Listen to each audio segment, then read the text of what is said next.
우리는 지난 주일에 한 사람이 그리스도인이 된다는 것이 무엇을 의미하는지에 대해 살펴보았습니다. 부모가 그리스도인이라고 해서 그리스도인이 되는 것은 아닙니다. 우리가 그리스도인이 되는 것은 성령의 능력으로 나사렛 예수에 관한 진리를 깨닫게 하실 때입니다. 그때 우리는 나사렛 예수가 어떤 분이시며 그가 나와는 어떤 관련이 있는 분인지를 알게 됩니다. 그리고 어린아이와 같은 순전한 믿음으로 예수 그리스도에 관한 복음을 받아들이게 됩니다. 오순절에 성령의 충만을 받았던 베드로가 형제들아 우리가 어찌할꼬 라고 외치는 우리를 향해서 이렇게 선포합니다. 너희가 이 패역한 세대에서 구원을 받으라. 여기서 구원이라고 하는 것은 끝까지 복음을 거부하는 무리들 함께 했던 그 자리로부터 빠져나와서 회개하고 예수를 주와 그리스도로 영접하는 것입니다. 그 결과 죽음과 흑암의 권세에서 사랑의 아들의 나라로 옮겨진 것입니다. 우리는 이것을 이렇게 이야기할 수가 있습니다. 어떤 집에 불이 났는데 그곳에 몇 사람이 갇혀있다고 한번 가정해 보십시오. 소방차가 동원되어서 창문에 사다리가 걸쳐지고 몇 사람이 구조됩니다. 구원받은 것입니다. 나머지는 안타깝지만 불에 다 죽었습니다. 얼마나 큰 차이입니까? 아니면 배가 난파되었다라고도 생각해 보십시오. 신약 성경에 나타난 예로는 종의 경우가 있습니다. 노예. 이 종은 전적으로 주인의 다스림과 지배 아래에 있습니다. 그러나 누군가가 그 종을 사서 해방시킬 수 있습니다. 종은 해방되어서 자유인이 될 수가 있습니다. 이때 구원받았다라고 말합니다. 그러므로 구원받았다라는 말은 참으로 엄청난 단어입니다. 우리 모두 믿기 전에는 율법의 정죄 아래에 있었지만 믿는 순간 더 이상 정죄 아래에 놓여 있지 않습니다. 우리 더 이상 죄와 사망의 그늘에 매여 있지도 않습니다. 우리는 해방되었습니다. 우리는 하나님 나라와 하나님의 자녀들이 거하는 영광스러운 자리로 인도되었습니다. 그러므로 우리는 이렇게 말해야 합니다. 나는 구원받았다. 나는 구원받았다. 우리가 오순절의 무리들에게서 놀라는 것은 이들의 모든 삶과 관점이 완전히 바뀌었다는 것입니다. 이들을 보십시오. 이들은 불과 몇 주 전까지만 해도 예수를 십자가에 못 박으러 외치던 바로 그 폭도들이었습니다. 이런 무리들이 이제는 자신들이 그토록 무시하고 십자가에 못 박게 했던 갈릴리 사람 예수를 따르는 자들의 일부가 되었습니다. 이들은 완전히 달라졌습니다. 이것은 외적인 변화가 아니라 철저하고 깊은 내적인 변화였습니다. 이제 이들은 자신들이 욕하던 바로 그 사람들과 함께하기 위해서 어떤 위험도 감수할 준비가 되어 있었습니다. 이들은 그리스도인들의 모임에 속하는 것이 매우 위험하다는 것을 알고 있었습니다. 그렇지만 이들은 이제 그 제자들에게 속하며 계속해서 그들과 함께할 준비가 되어 있었습니다. 이들은 제자들을 떠나려고 하지 않았습니다. 이들은 모든 것을 각오하고 있었습니다. 가족들이 괴로움을 당하고 소중한 모든 사람들로부터 배척당하게 될 것도 알고 있었습니다. 그렇지만 이것은 문제가 되지 않았습니다. 이들은 공개적으로 세례를 받았고 세상으로부터 멸시받는 그 사람들과 하나가 되었습니다. 이것이 바로 기독교입니다. 그리고 그리스도인의 모습입니다. 그런데 그리스도인은 결코 혼자가 아닙니다. 다시 말하면 이들은 교회의 일원이 되었으며 교회는 곧바로 이들의 삶에서 가장 중요한 부분이 되었습니다. 하나님께서는 당신이 선택하신 백성들을 혼자 고립시키지 않고 은혜의 언약에 참여하는 하나의 공동체 안으로 들어오게 하십니다. 그 공동체를 우리는 교회라고 부릅니다. 따라서 우리가 예수 이름을 주와 그리스도로 영접하는 순간 그리스도인으로서 교회에 들어와 그리스도의 신비로운 몸의 지체가 됩니다. 사도행전을 통해서 우리가 발견하게 되는 것은 한 개인의 회심이 단순히 회심에 그치는 것이 아니라 그로 하여금 신자들의 모임이 있는 교제가 있는 교회로 인도되는 것을 볼 수가 있습니다.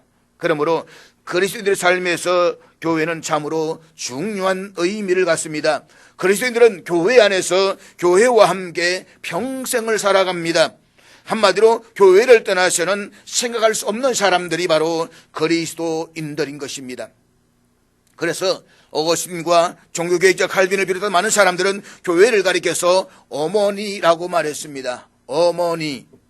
한 생명이 어머니 뱃속에서 잉태를 한 후에 어머니의 사랑과 보호 속에서 태어납니다. 그리고 어머니의 젖을 먹으며 지극한 보살핌과 가르침 속에서 건강한 인격체로 성장해 나갑니다. 만약 어머니가 없었다라고 한다면 그는 세상에 태어나지도 못했을 것이며 건강한 인격체로 성장하기도 못할 것입니다.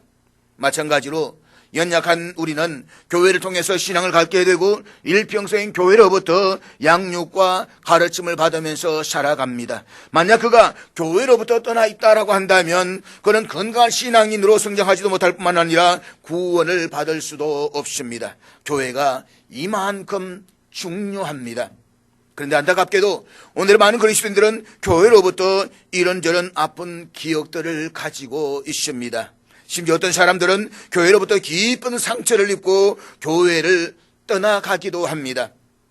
교회가 하나님 임재하는 곳이며 그리스도인들이 장차 누리게 될 하나님 나라의 그림자라고 이야기하지만 실상 오늘 많은 그리스도인들이 경험하는 교회의 모습은 전혀 그렇지 못하다는 것입니다.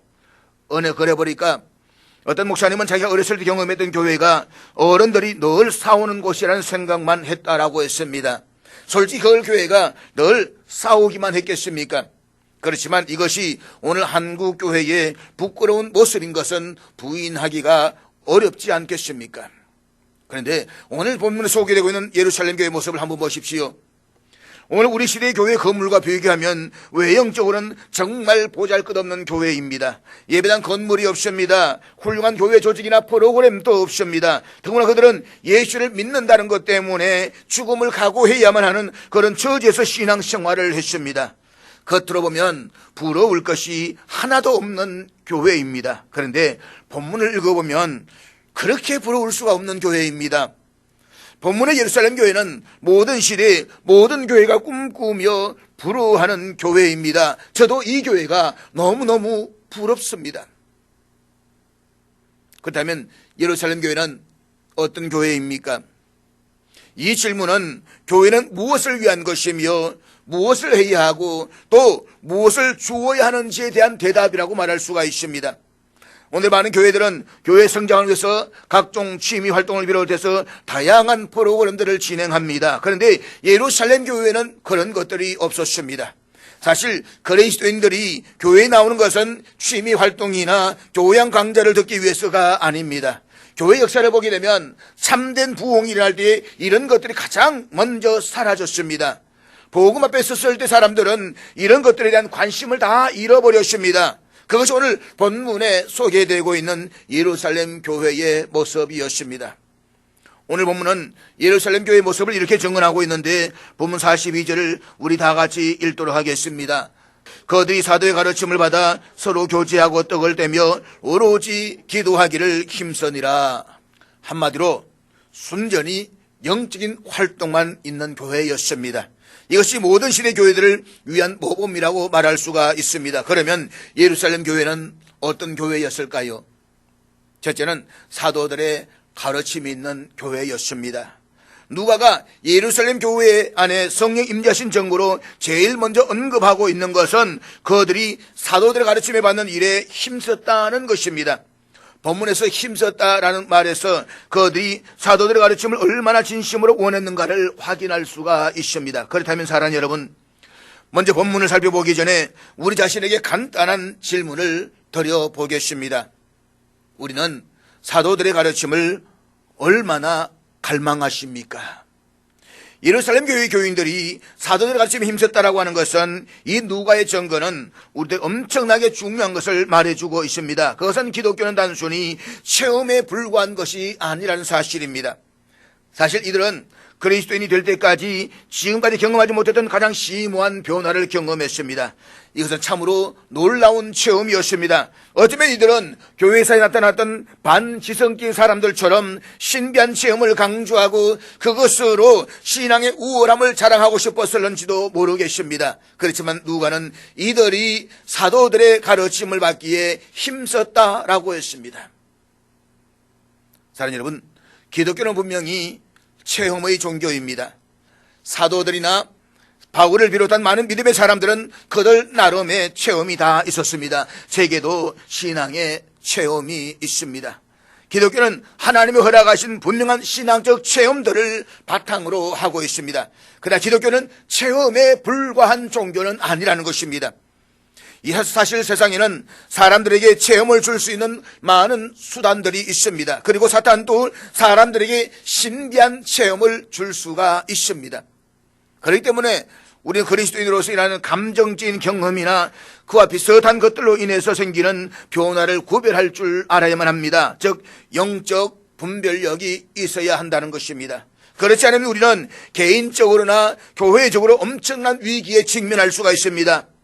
그렇다면 우리는 기독교적인 체험과 그 밖의 체험을 어떻게 구별할 수가 있습니까? 그 답은 하나뿐입니다. 바로 체험의 원인입니다.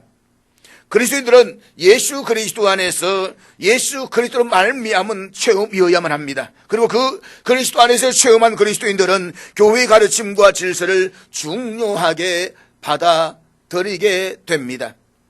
예루살렘 교인들에 대해서 우리의 가장 강한 인상으로 다가오는 것은 이들은 같은 가르침, 같은 메시지를 믿었기 때문에 같은 체험을 했다는 것입니다. 본문 40절에서 베드로는 많은 말로 증언했다라고 했습니다. 그리고 41절에서는 그 말을 받은 사람들은 세례를 받았다라고 했습니다. 그러니까 베드로의 말을 들었던 사람들이 그 말을 받아들였다는 것입니다. 만약에 사도들의 특별한 가르침이 없었다고 한다면 예루살렘 교회도 존재하지 않았을 것입니다. 사도들의 가르침이 있었고 그 가르침을 받아들였기 때문에 회심과 전인적인 변화를 가져올 수가 있었던 것입니다. 그렇다면 우리는 이런 질문을 해볼 수가 있습니다. 이들은 왜 사도들의 가르침을 원했을까요? 왜 이들은 날마다 사도의 입에서 나오는 진리의 말씀에 귀를 기울였을까요? 이 물음에 대한 답으로는 몇 가지를 생각해 볼 수가 있습니다. 첫째는 사람들이 거듭나고 그리스도인이 될 때에 말씀을 듣고 싶은 마음이 생겨나는 것은 피할 수 없는 결과이기 때문입니다. 어린아기는 이해하지를 못해도 저주에 대한 본능이 있습니다. 아기는 젖을 원하고 젖을 요구합니다. 이것은 아기가 살아있기 때문입니다. 그리스도인들도 마찬가지입니다. 참된 그리스도인은 진리에 대한 지적 갈망이 있습니다. 그렇지 않다면 그 사람은 그리스도인일 수가 없습니다. 예루살렘 교인들의 마음들이 바로 그러했다는 것입니다. 둘째는 이들이 자신들의 무지를 깨닫게 되었다는 것입니다. 여기 저를 십자가에 못 박게 하소서라고 외치던 사람들이 있었습니다. 이들은 자신들이 나사렛 예수에 관해서 너무 잘 알고 있다고 생각을 했습니다. 그래서 이들은 이렇게 말했습니다. 이 사람이 누구인가? 나사렛 목수인 주제에 자신이 하나님의 아들 구원자로 주장하다니 저자를 없애버려 해 저자를 십자가에 못 박아버려. 이들은 스스로 예수님에 대해서 아주 많이 알고 있다고 생각했지만 실상은 아무것도 모르고 있었습니다. 그 결과 이들은 사람이 할 수 있는 가장 큰 실수, 가장 비극적인 실수를 저지르고 말았습니다. 그런데 성령께서 이들의 마음을 치시는 순간 갑자기 정신이 번쩍 들었습니다. 자신들이 지독하게 무자라는 것을 발견했습니다. 그로 자신들의 죄를 깨달았습니다. 그렇습니다. 그리스도인이 되는 사람에게 가장 먼저 일어나는 일은 자신의 무지를 깨닫게 되는 것입니다. 그래서 이들은 날마다 모여서 사도들의 가르침을 갈망했던 것입니다. 셋째는 이들은 자신들이 일한 이 엄청난 일에 관해서 더 많이 알고 싶어 했습니다. 이들은 저쪽에서 이쪽으로 넘어왔습니다. 예수를 십자가에 못 박아 죽으라고 소리를 지른 그 사람들이 예수를 주와 그리스도로 영접했습니다. 어떻게 이런 일들이 일어날 수가 있을까요? 이들은 자신들 스스로가 생각을 해보아도 도저히 이해할 수가 없었습니다. 그래서 이들은 이 새로운 영역, 이 놀라운 삶 속으로 들어온 자신들의 모습에 대해서 더 많은 것을 알고 싶어 했습니다. 무엇보다 이들이 사도들의 가르침을 갈망했던 것은 다른 사람들을 도와주고 싶었기 때문이었습니다. 이들은 성의 충만함으로 눈이 열렸습니다. 이전에는 자신들이 사망의 어두운 곳에 속해 있었지만 이제는 너무나 놀랍고 영광스러운 새 영역에 있음을 깨달았습니다. 그렇지만 이들이 사랑하는 사람들은 여전히 바깥에 있었습니다. 그곳은 어둡고 저주받은 곳입니다. 그래서 그들을 돕고 싶었지만 어떻게 도와야 하는지, 무슨 말을 해야 하는지 알지를 못했습니다. 그저 내가 지금 놀라운 체험을 했습니다 라는 말로는 저들을 설득할 수가 없었습니다. 보십시오. 무리들이 사도들을 향해서 형제들아 우리가 어찌할꼬 라고 했었을 때에 베드로가 글쎄요 저도 잘 모르겠습니다 라고 말했다고 한다면 이들의 처지는 어떻게 되었을까요? 그렇지만 베드로는 구체적인 대답을 할 수가 있었고 사도들의 말을 받아들였던 무리들은 회개하고 세례를 받았습니다. 그러므로 예루살렘 교회 교인들이 사도들의 가르침을 받는 데에 힘썼던 것은 죄와 어두운 세상에 머물러 있는 사랑하는 사람들을 생명과 구원의 길로 이끌기 위해서였습니다. 그렇다면 사도들은 무엇을 가르쳤습니까? 사도행전을 한번 끝까지 읽어보십시오. 우리 사도행전을 강의해가면서 계속해서 본문에 한번 주목해 보십시오. 사도들은 계속해서 같은 것을 가르쳤습니다. 사도들 모두가 같은 진리를 믿었습니다. 바울은 교회가 사도들과 선자들의 터 위에 세워심을 입었다라고 했습니다. 그리고 예수 그리스도께서 친히 모퉁이 돌이 되셨다라고 말씀을 했습니다. 이것은 흔들리지 않는 기초입니다. 다른 기초는 없다는 것입니다. 다시 말씀을 드리지만 사도들의 메시지, 사도들의 가르침, 사도들의 교훈이 있습니다. 이 가르침은 1세기 때나 지금이나 영원히 그 메시지는 변함이 없이 똑같습니다. 그것은 바로 하나님께서 우리의 구원을 위해 당신의 독생자를 통해 행하신 놀라운 일들에 관한 것입니다. 한마디로 온 인류에게 주신 유일한 희망인 복음인 것입니다. 바울은 이것을 너희 안에 계신 그리스도 신이 곧 영광의 소망이라고 했습니다. 이 외에 다른 가르침은 결코 없습니다. 만약에 다른 것을 가르친다라고 한다면 저주받을 것이라고 했습니다. 사랑하는 여러분, 오늘날 사도들 가르침은 하나님의 계시의 말씀인 성경과 강단에서 선포되어지는 말씀입니다. 성령 충만한 그리스도인들은 하나님의 말씀에 전적으로 순종하도록 이끕니다. 성령 충만한 사람들은 갓난 아기들처럼 자신을 성장하게 하는 말씀의 신령한 젖을 사모하게 되어져 있습니다.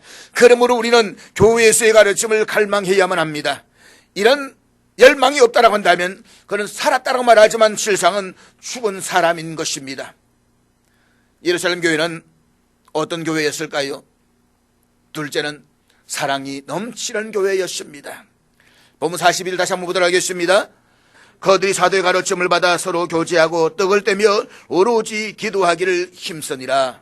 오늘 본문이 한글 개역 성경에서는 예루살렘 교회 교인들이 계속해서 힘썼던 것이 기도하는 것에만 국한된 것으로 오해할 수가 있습니다. 그러나 헬라어 원문에 보면 힘쓰니라라는 단어가 맨 앞에 서여서 사도들의 가르침을 받고 서로 교제하며 떡을 떼며 기도하는 모두를 포괄하는 것으로 되어져 있습니다. 그러니까 예루살렘 교회는 서로 교제하고 떡을 떼는 일에도 계속해서 힘썼다는 것입니다. 한마디로 예루살렘 교회는 사랑이 넘치는 공동체였습니다. 특별히 본문에는 우리들에게 너무나도 익숙한 단어가 나옵니다. 교제입니다. 여러분은 예루살렘 교회 교인들이 어떤 사람들이었는지를 다시 한번 생각해 보십시오. 그들은 그리스도를 거부하고 저를 십자가에 못 박게 하소서라고 외치던 바로 그 사람들이었습니다.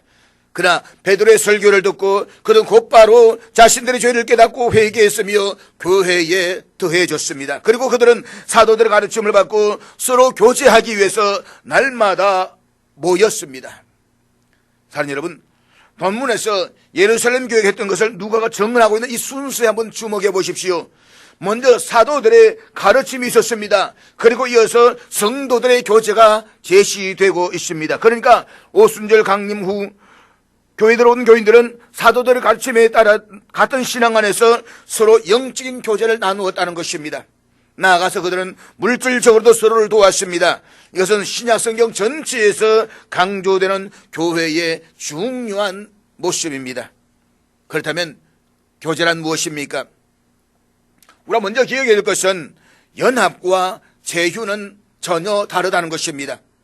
제휴는 어떤 목적을 위해서 일시적으로 화해가 있을 뿐 진정한 연합은 없습니다. 여러분은 제휴가 교제라고 생각할 수도 있겠지만 제휴는 교제가 아닙니다. 제휴에는 마음 깊은 곳에 불일치가 있습니다. 분열이 있습니다. 그러나 교제에는 매우 깊은 연합을 의미합니다. 그런데 많은 사람들은 교제를 매우 감상적으로 생각하고 있습니다. 그래서 어떤 사람들은 교제를 순전히 사교적인 측면에서 생각하기도 합니다. 오늘의 교회에서 자주 발견되는 것도 이런 개념입니다. 이들은 교제를 단지 마음에 맞는 사람들끼리 모여서 커피를 마시고 수다를 떠는 것으로 생각을 합니다. 그러나 이것은 피상적인 우애와 즐거움일 뿐이지 성경이 가르치는 교제는 아닌 것입니다. 성경이 가르치는 교제는 사람들이 자신의 필요에 의해서 이용하는 그런 단순한 친교 모임이 아닙니다. 사람들은 이용당할 정도로 어리석지만 그러나 이것은 결코 사도행전에서 보여주고 있는 참된 교제가 아닙니다. 그렇다면 어떤 것이 참된 교제일까요? 교제는 깊은 사귐, 참된 친교, 최고의 예라고 할 수 있는 결혼과 같은 가까운 관계를 뜻합니다. 그러니까 교제는 교회에서 이따금씩 만나고 예배가 끝난 후에 집으로 돌아갈 때에 고작 악수를 하는 그런 정도가 아닌 것입니다. 여기는 어떤 교제도 없습니다. 진정한 교제는 결코 피상적이지가 않습니다. 진정한 교제는 깊습니다. 진정한 교제에는 생명력이 있습니다. 진정한 교제의 삶에서는 무엇보다도 중요한 삶의 자리를 차지합니다. 무엇보다 사람들은 그리스도인이 될 때에 공동체 안에 들어가 하나가 됩니다. 한 가족이 된다는 말입니다. 그리스도 안에서 결코 끊을 수 없는 끈으로 연합이 되는 것입니다. 사랑하는 여러분, 여기 사도행전에 참된 교제가 있습니다. 이들은 매일 모여서 사도들의 가르침을 듣고 서로가 교제하며 모든 물건을 통용하는 가운데 자신들의 소유를 팔아서 필요한 대로 서로에게 나누어 주었습니다. 이런 현상들은 확산되어져 나갔고 사람들 깜짝 놀랐습니다. 그런데 공동체에는 역동성과 능력이 있었으며 무엇인가가 살아있는 그런 것이 있었습니다. 한마디로 예루살렘 교회는 그리스도의 사랑이 넘치는 교회였습니다. 이런 아름다운 모습은 예루살렘 교회만 있었던 것은 아니었습니다. 로마 시대 카타콤 교회를 한번 보십시오. 박해가 너무 심했기 때문에 그리스도인들은 달리 모일 수가 없었습니다. 그래서 그들은 지하 묘지에 모였습니다. 그들은 보잘것없고 하찮은 사람들이었습니다. 그러나 그들은 마음을 같이해서 열심히 모였습니다. 즐겁게 모였습니다. 행복하게 모였습니다. 카타콤에 교제하면서도 시절이 점점 확장되어 갔습니다. 그리고 마침내 로마 제국을 기독교 국가로 만들었습니다. 이것이 위대한 교회의 모습인 것입니다. 진리를 믿으며 주님을 알고 삶을 변화시키며 가르침을 붙잡고 함께 사랑을 썩어가며 기도하는 보잘것없는 사람들이 바로 교회인 것입니다. 그렇지만 그들에게는 세상이 감당할 수 없는 위대한 힘이 있었습니다. 성경에 따르면 우리가 그리스도인인지 아닌지를 알아보는 가장 중요한 방법이 있습니다. 그 가운데 하나가 우리에게 참된 교제가 있는지를 보는 것입니다. 그래서 사도 요한은 우리 자신이 그리스도인인지 아닌지를 확인하는 분명한 방법이 있다라고 했습니다. 그것이 요한일서 3장 14절 말씀입니다. 우리는 형제를 사랑함으로 사망에서 옮겨 생명으로 들어간 줄을 알거니와 사랑하지 아니하는 자는 사망에 머물러 있느니라. 요한의 이 말은 한마디로 그리스도인은 사랑의 나눔이 있는 교제를 좋아한다는 것입니다. 세상은 우리가 그리스도인인지 아닌지를 어떻게 알 수 있는 길이 없습니다. 그렇지만 우리가 서로 사랑할 때에 그 사랑하는 모습을 바라보면서 그리스도인으로 알게 된다는 것입니다. 3,000명은 회심한 후에 힘써 교제 참여했습니다. 무엇보다도 그들을 떼어놓을 수가 없었습니다. 이들에게 형제 사랑은 세상의 그 어떤 유대 관계보다도 중요해졌습니다. 그렇습니다. 그리스도인은 자신들의 모든 시간을 다른 그리스도인들과 보내고 싶어 하고 그들에게 관심을 갖게 되는 것입니다. 사랑이 넘치는 교회, 그것이 바로 예루살렘 교회였습니다. 사랑하는 여러분, 예루살렘 교회는 어떤 교회였습니까? 셋째는 힘써 기도하는 교회였습니다. 우리는 누가가 전하고 있는 이 예루살렘 교회의 특징들을 지금 살펴보고 있습니다. 그런데 누가는 그들이 기도하며 떡을 떼며 교제하고 사도들의 가르침을 받기를 힘쓰니라 라고 말하지 않았습니다. 오히려 그 반대입니다. 이것은 누가가 우연히 그렇게 쓴 것이 아니라 하나님의 영감을 받아서 기록한 것입니다. 따라서 이것은 하나님이 정하신 순서이고 우리가 좋든 싫든 인정해야만 하는 것입니다. 보십시오. 예루살렘 교회가 했던 첫 번째는 사도들의 가르침이었습니다. 이것이 다른 모든 것을 결정합니다. 교제의 성격은 그 가르침에 의해서 결정됩니다. 그렇지 않다면 그 교제는 분열되고 상처만 남을 것입니다. 그런 교제는 재윤은 할 수가 있어도 진정한 연합은 이룰 수가 없습니다. 그러므로 교제는 반드시 가르침에서 시작해야만 합니다. 가르침이 교제를 주관하게 해야만 합니다. 교제는 같은 말, 같은 마음을 가진 사람들, 같은 대상을 믿는 사람들의 것입니다. 그런데 이것이 우리들의 마음대로 되지는 않습니다. 사탄은 우리의 마음과 공동체에 끊임없이 가라지를 뿌려댑니다. 우리는 그 가라지가 뿌리를 내리지 않도록 여러 가지 은혜의 방편들로 제거를 해야만 합니다. 그렇지만 수시로 뿌려대는 가라지들 가운데 한두 가라지가 우리 가운데서 뿌리를 내리기도 합니다. 그것이 섭섭함, 불평, 원망, 미움 등으로 마음 한구석에 자리를 잡기 시작합니다. 그러다가 그것이 어느 한순간에 어떤 계기가 되면 쑥 밀고 올라오기 시작하는 것입니다. 그로 인해서 서로의 마음이 분열되고 교회는 감당할 수 없는 위기에 직면하기도 합니다. 따라서 우리는 이것을 이겨내기 위해서 반드시 필요한 것이 있습니다. 그것은 바로 쉬지 말고 힘써 기도하는 것입니다. 잊지 마십시오. 예루살렘 교회 교인들이 힘써 기도할 수 있었던 것은 가르침에서 하나였기 때문입니다. 그들이 같은 말, 같은 마음, 같은 뜻을 가지고 있었기 때문에 힘써 하나가 되어서 기도할 수가 있었다는 것입니다. 그런데 오늘 우리 시대의 많은 교회와 그리스도인들은 성경의 가르침을 완전히 뒤집어 놓습니다. 그래서 모든 것보다 기도를 맨 앞에 두고 있습니다. 그리고 기도로 하나가 되자라고 말합니다. 그러나 아닙니다. 뜻이 다르고 생각이 다른데 기도로 하나가 될 수는 없는 것입니다. 그렇지만 예루살렘 교회 교인들은 사도의 가르침에서 시작했으며 그 가르침은 사랑의 나눔과 기도로 이어졌습니다. 사랑하는 여러분, 여러분이 진짜 그리스도인인지 아닌지를 어떻게 알 수가 있습니까? 그것은 그들의 삶에서 기도의 자리를 들여다보는 것보다 더 좋은 방법은 없습니다. 기도는 개인은 물론 교회에 대한 최고의 테스트입니다. 그 교회가 하나님이 기뻐하시는 교회인지 아닌지를 알고 싶다면 기도가 어느 정도의 자리를 차지하는지를 살펴보십시오. 기도는 진정한 가르침에 뒤따르는 피할 수 없는 결과인 것입니다. 내가 가르침을 받았습니까? 사랑의 교제를 나누고 있습니까? 그렇다면 기도는 자연스럽게 우리의 삶에서 따라오게 된다는 것입니다. 그렇다면 예루살렘 교인들은 가르침과 설교를 들어가는 것으로 거치지 않고 기도했습니까? 왜 그들은 교제를 즐기는 것으로 거치지 않고 기도를 했을까요? 그것은 무엇보다도 기도의 필요성을 깨달았기 때문입니다. 3,000명의 무리들은 얼마 전까지만 해도 확신에 차 있었습니다. 그래서 저를 십자가에 못 박게 하소서라고 외쳤습니다. 그런데 베드로의 설교를 들으면서 이들은 낮아졌고 자신이 지금까지 얼마나 어리석었는지를 깨달았습니다. 이제는 그들은 하나님을 대적해 계십니다. 하나님의 독생자요 세상을 구원하실 예수 그리스도를 십자가에 못 박았습니다.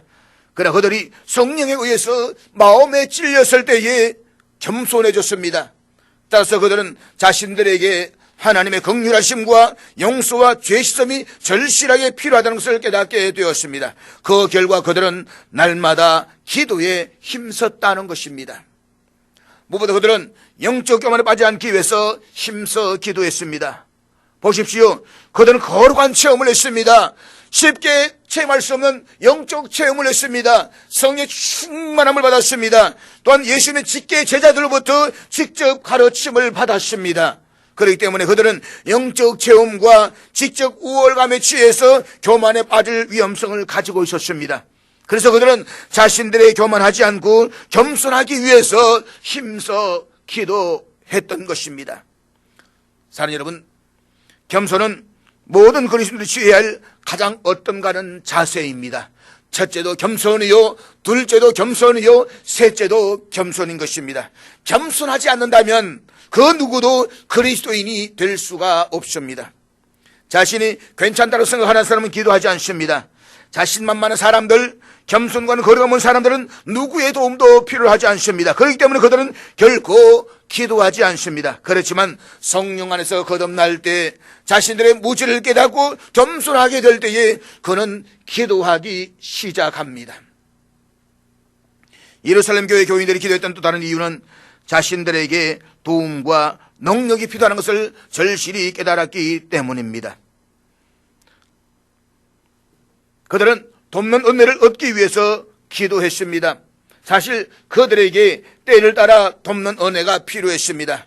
그리스도인들이 항상 기도하는 것도 바로 이 때문입니다. 그리스도인들은 하나님을 떠나서는 멸망받을 수밖에 없음을 알고 있습니다. 예수님께서도 나를 떠나서는 너희가 아무것도 할 수 없다라고 말씀을 하셨습니다. 그리스도인이 된 사람들은 이 사실을 절실히 깨닫습니다. 우리는 하나님의 은혜가 아니면 아무것도 할 수 없다는 것을 알 수 있습니다. 우리는 자신이 죄 씻음을 받고 깨끗해지며 정결하게 되고 힘과 능력을 받아야 한다는 것도 알고 있습니다. 우리에게는 어떤 장애물과 원수들의 공격에도 불구하고 우리에게 맡겨진 일들을 감당해낼 수 있는 힘을 실을 수 있는 우리보다 크신 분이 필요하다는 것도 알고 있습니다. 그래서 그리스도인들은 전능하신 하나님께 기도하는 것입니다. 사랑하는 여러분, 예루살렘의 3,000명은 베드로의 설교를 듣고 믿게 되면서 세상을 떠나 교회로 들어왔습니다. 그리고 그들은 힘써 사도들의 가르침을 받고 힘써 서로 교제하며 힘써 기도했습니다. 그 결과 그들은 기쁨과 순전한 마음으로 음식을 먹고 하나님을 찬미했다라고 했습니다. 한마디로 그들에게는 말로 형용할 수 없는 기쁨과 즐거움과 환희가 넘쳤습니다. 그러더니 하나님을 찬양했습니다. 이것은 부흥시대에 나타나던 아름다운 현상입니다. 오늘 우리 시대에 가장 필요한 것도 바로 이것인 것입니다. 이 기쁨은 세상이 주는 기쁨과는 차원이 다릅니다. 세상이 주는 기쁨과 즐거움이라는 것은 지극히 인위적입니다. 세상의 기쁨은 언제나 꾸밈에 의존합니다. 세상이 주는 기쁨은 늘 환경에 의존합니다. 사실 모든 일이 순탄하고 은행에 돈이 넉넉할 때에 행복하기란 쉽습니다. 그렇지만 여러분들에게 돈이 없으면 세상의 기쁨은 상당 부분 사라져 버릴 것입니다. 돈을 잃는다면 세상은 잔인하고 냉정해질 것입니다. 여러분에게 세상의 도움이 절실히 필요할 때에 세상은 여러분에게 아무것도 줄 수 없을 뿐만 아니라 여러분에게 등을 돌릴 것입니다. 따라서 쾌락을 살 여력이 없으면 쾌락도 없고 행복도 없습니다. 그러므로 세상이 주는 기쁨은 진정한 기쁨이 아닙니다. 그렇지만 사랑하는 여러분, 여기 참된 기쁨이 있습니다. 성경은 이것을 성령 안에서 누리는 기쁨이라고 말합니다. 이 기쁨은 하나님이 주시는 신전하고 거룩한 기쁨입니다. 이 기쁨은 하나님의 영광과 예수 그리스도 안에 있는 자들에게 함께하는 천국의 일부이며 맛보기입니다. 베드로는 이것을 말할 수 없는 영광스러운 기쁨이라고 말했습니다. 보십시오. 예루살렘 교회 교인들은 그리스도인이 된 후에 극심한 박해와 고난을 당해야만 했습니다. 그럼에도 불구하고 그들은 날마다 모여서 사도들로부터 말씀을 배우고자 하는 사모함이 있었습니다. 공동체는 차별 없이 뜨거운 사랑의 나눔이 있었습니다. 그리고 힘써 기도했습니다. 그 결과 공동체와 교인들에게는 세상이 줄 수 없는 기쁨으로 가득했습니다. 이 기쁨은 예루살렘 교회 교인들에게만 주셨던 기쁨이 아닙니다. 이것은 예수 그리스도 안에서 사랑한 아들 나라 옮겨진 모든 그리스도인들이 경험할 수 있는 하나님의 축복인 것입니다. 우리도 경험할 수가 있는 것입니다. 우리도 경험해야 되는 것입니다.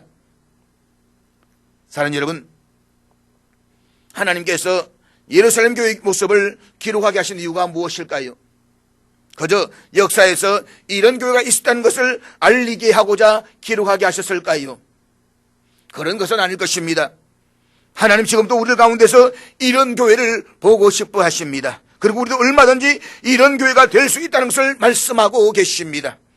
예루살렘 교회가 살기 좋은 형편이었기 때문에 이런 교회가 된 것이 아닙니다. 형편은 우리보다 훨씬 더 열하겠습니다. 생명의 위협에 언제나 앞 존재되어 있었습니다. 그렇지만 성령께서 역사하시고 교인들이 성령의 충만함으로 하나가 되니까 이런 멋진 교회가 될 수가 있었다는 것입니다. 건물도 없고 아름다운 프로그램도 없고 회식도 없지만 그들에게는 사랑이 충만했습니다. 건물보다 더 좋은 교회였습니다. 그러므로 우리도 성의 충만을 받아서 예루살렘 교인들처럼 가르침에 귀를 기울이며 서로 사랑 안에서 힘써 교제를 나누고 힘써 기도함으로써 건물보다 교인이 더 좋은 교회를 만들어가는 저와 될 수 있기를 주의 이름으로 축복합니다.